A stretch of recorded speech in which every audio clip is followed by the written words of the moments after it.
भारत के वैज्ञानिकों ने एक बार फिर अंतरिक्ष में कमाल कर दिखाया है। दुनिया भर के साइंटिस्ट जिस रहस्यमयी इंटरस्टेलर धूमकेतु की एक झलक पाने को बेताब थे, उसे भारत से देखा गया है। इसरो से जुड़े फिजिकल रिसर्च लैबोरेटरी यानी PRL के वैज्ञानिकों ने माउंट आबू से इसे ऑब्जर्व किया है। PRL के वैज्ञानिकों ने अपने 1.2 मीटर टेलीस्कोप का इस्तेमाल करके धूमकेतु 3I एटलस का डिटेल ऑब्जर्वेशन किया। वैज्ञानिकों ने माउंट आबू की दूरबीन से धूमकेतु 3I एटलस की शानदार तस्वीरें और स्पेक्ट्रम लिया है। ये धूमकेतु अब भीतरी सोलर सिस्टम से दूर जा रहा है। ये तीसरा ज्ञात इंटरस्टेलर धूमकेतु है जिसने हमारे सोलर सिस्टम में एंट्री की है। जुलाई 2025 में एटलस सर्वे ने इसे खोजा था। हाइपरबोलिक पाथ पर यात्रा कर रहा ये सेलेस्टियल ट्रैवलर कभी वापस नहीं आएगा, इसीलिए ये ऑब्जर्वेशन बहुत अहम है। तस्वीरों में धूमकेतु के चारों तरफ गोलाकार कोमा यानी धूमकेतु का चमकदार बादल साफ दिख रहा है। धूल की पूंछ यानी डस्ट टेल अभी सूरज की दिशा में पीछे की ओर है, इसीलिए पृथ्वी से नहीं दिख रही। ये खास ऑब्जर्वेशन 12 से 15 नवंबर 2025 के बीच किया गया। इसमें इमेजिंग और स्पेक्ट्रोस्कोपिक मोड्स दोनों शामिल थे। इससे धूमकेतु की संरचना और कंपोजिशन के बारे में डिटेल डेटा मिला है। टेलीस्कोप से मिली तस्वीरों को फॉल्स कलर में डिस्प्ले किया गया है। इन तस्वीरों में धूमकेतु के न्यूक्लियस के चारों ओर गैस और धूल का एक चमकता हुआ घेरा, जिसे कोमा कहते हैं, लगभग सर्कुलर दिखाई देता है।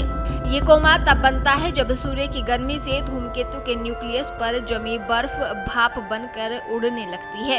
इस प्रक्रिया को सब्लिमेशन कहते हैं, जो गैस और धूल को अंतरिक्ष में रिलीज करती है। इस ऑब्जर्वेशन ने इंटरस्टेलर बॉडी की एक्टिविटी को समझने में मदद की है। ये धूमकेतु 3I एटलस वैज्ञानिकों के लिए खास है क्योंकि ये किसी दूसरे तारे के सिस्टम से आया है। यह अपनी 3500 साल पुरानी बर्फ और असामान्य केमिस्ट्री के कारण बेहद दुर्लभ सबूत पेश करता है। इससे हमें ये पता चलता है कि हमारे सूर्य के बाहर किस तरह का मैटर बना था।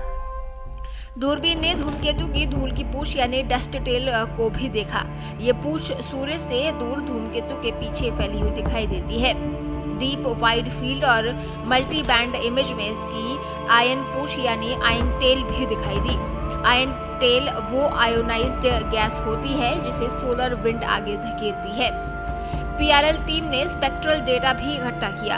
इसमें CN, C2 और C3 जैसे मॉलिक्यूलर बैंड दिखाई दिए जो सोलर सिस्टम के धूमकेतुओं में भी होते हैं। इन एमिशन फीचर से धूमकेतु के केमिकल मेकअप की पहचान करने में मदद मिलती है। रिसर्चर्स ने गैस रिलीज की दर या प्रोडक्शन रेट की भी कैलकुलेशन की। ये दर धूमकेतु की एक्टिविटी को मापती है। माउंट आबू की ये ऑब्जर्वेटरी गुरु शिखर के पास 1680 मीटर की ऊंचाई पर स्थित है। ये खासतौर पर एक्सो प्लैनेट हंटिंग और सोलर सिस्टम स्टडीज जैसे एस्ट्रोनॉमिकल रिसर्च के लिए बनाई गई है। धूमकेतु अब रात के अंधेरे हिस्से में आ रहा है, इसीलिए आने वाले दिनों में और बेहतर तस्वीरें और स्पेक्ट्रम लिए जाएंगे। इससे हमें पता चलेगा कि दूसरे तारों के धूमकेतु हमारे वाले धूमकेतु से कितने अलग या एक जैसे हैं। देश दुनिया की ताजा खबरें और वीडियोस के लिए अभी डाउनलोड करें पत्रिका ऐप।